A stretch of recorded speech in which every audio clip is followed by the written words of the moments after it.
വമ്പന്മാർ ശരിക്കും വീണിരിക്കുകയാണ്. അങ്ങനെ ഒറ്റയാന്റെ തേരോട്ടം കണ്ട് തമിഴ് മണ്ണങ്ങ് ഞെട്ടിയിരിക്കുകയാണ്. മാത്രമല്ല തന്റെ തന്നെ ബ്ലോക്ക് ബസ്റ്റർ സിനിമകളെയെല്ലാം മോഹൻലാൽ ഇതിനോടകം തന്നെ പിന്നിലാക്കി മുന്നേറുകയാണ്. തരുൺമൂർത്തി തങ്ങളുടെ പഴയ മോഹൻലാലിനെ തിരികെ കൊണ്ടുവന്നാണ് തമിഴ് ആരാധകർ ഒന്നടങ്കം പറയുന്നത്. അത് അനർത്ഥമാക്കുന്ന പ്രകടനമാണ് ബോക്സ് ഓഫീസിലടക്കം താരം കാഴ്ചവെക്കുന്നതും. കേരളത്തിൽ തുടരും മികച്ച മൗത്ത് പബ്ലിസിറ്റിയോടെ മുന്നേറുമ്പോൾ തമിഴ്നാട്ടിലും വരവറിയിച്ചിരിക്കുകയാണ് മോഹൻലാലിന്റെ തുടരും. വീഴാൻ പോകുന്നത് ഇനി ആരെല്ലാം എന്ന് തന്നെയാണ് തമിഴ്നാട്ടിൽ നിന്ന് നമുക്ക് നോക്കിക്കാണേണ്ടത്.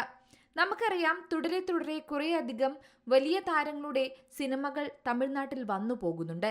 എന്നാൽ പോലും വലിയൊരു കളക്ഷൻ ചിത്രത്തിനൊന്നും ലഭിച്ചിട്ടില്ല എന്ന് മാത്രമല്ല, ജനസ്വീകാര്യത കുറവായിരുന്നു. എന്നാൽ തമിഴ്നാട്ടിൽ ഇപ്പോൾ മോഹൻലാലിന്റെ തുടരും അങ്ങനെ തേരോട്ടം തുടരുകയാണ്. സിനിമയ്ക്ക് മികച്ച അഭിപ്രായമാണ് തമിഴ് പ്രേക്ഷകരിൽ നിന്നും ലഭിക്കുന്നത്.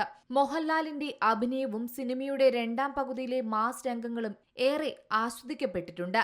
ചിത്രത്തിലെ വില്ലൻ കഥാപാത്രത്തെ അവതരിപ്പിച്ച പ്രകാശ് വർമ്മയുടെ പ്രകടനത്തിനും വലിയ സ്വീകാര്യതയാണ് ലഭിക്കുന്നത്.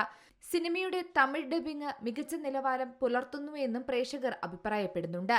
തുടരുമെന്നാണ് തമിഴ് പതിപ്പിന്റെ പേര്. സിനിമയിൽ മോഹൻലാൽ തന്നെയാണ് ഡബ്ബിംഗ് ചെയ്തിരിക്കുന്നത്. സിനിമയുടെ ഇതുവരെയുള്ള കളക്ഷൻ റിപ്പോർട്ടാണ് ഇപ്പോൾ ഏറെ ശ്രദ്ധ നേടുന്നതും. മെയ് 9 തിയേറ്ററുകളിലെത്തിയ തമിഴ് പതിപ്പ് ഇതുവരെ 97 ലക്ഷം രൂപയാണ് സ്വന്തമാക്കിയിരിക്കുന്നത്. കുറഞ്ഞ റിലീസ് മാത്രമേ സിനിമയ്ക്ക് തമിഴ്നാട്ടിലുള്ളൂ. അതാണ് ഇതിലെ ഏറ്റവും വലിയ ശ്രദ്ധേയമായ ഘടകം.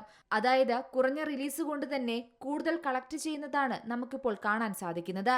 ചിത്രത്തിന്റെ തെലുങ്ക് പതിപ്പ് 1 കോടിക്ക് മുകളിലാണ് ഇതുവരെ സ്വന്തമാക്കിയത്.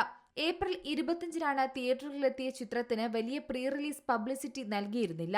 മാത്രമല്ല, സമീപകാല മലയാള സിനിമയിൽ ഏറ്റവും കൂടുതൽ പോസിറ്റീവ് മൗത്ത് പബ്ലിസിറ്റി നേടിയ ചിത്രം കൂടിയാണ് തുടരും. ഇപ്പോഴിതാ പുറത്തുവരുന്ന റിപ്പോർട്ടുകൾ പ്രകാരം ഇന്ത്യൻ ബോക്സ് ഓഫീസിൽ നിന്ന് മാത്രം 107 കോടിക്ക് മുകളിലാണ് ചിത്രം സ്വന്തമാക്കിയത്.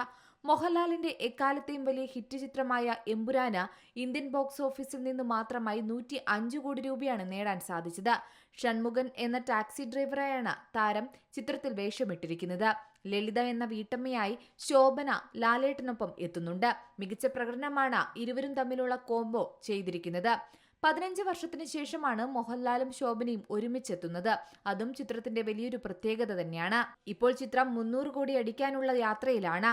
അതേസമയം വൻ തുകയ്ക്കാണ് ചിത്രത്തിന്റെ OTT റൈറ്റ്സ് ഹോട്ട്സ്റ്റാർ സ്വന്തമാക്കിയതെന്നും റിപ്പോർട്ടുകൾ പറയുന്നുണ്ട്. Entertainment desk, Zee Malayalam news. ഏറ്റവും പുതിയ വാർത്തകളും വിശേഷങ്ങളും വിരൽ തുമ്പിലറിയാൻ സീ മലയാളം ന്യൂസ് എല്ലാ ഡിജിറ്റൽ പ്ലാറ്റ്ഫോമുകളിലും ലഭ്യം.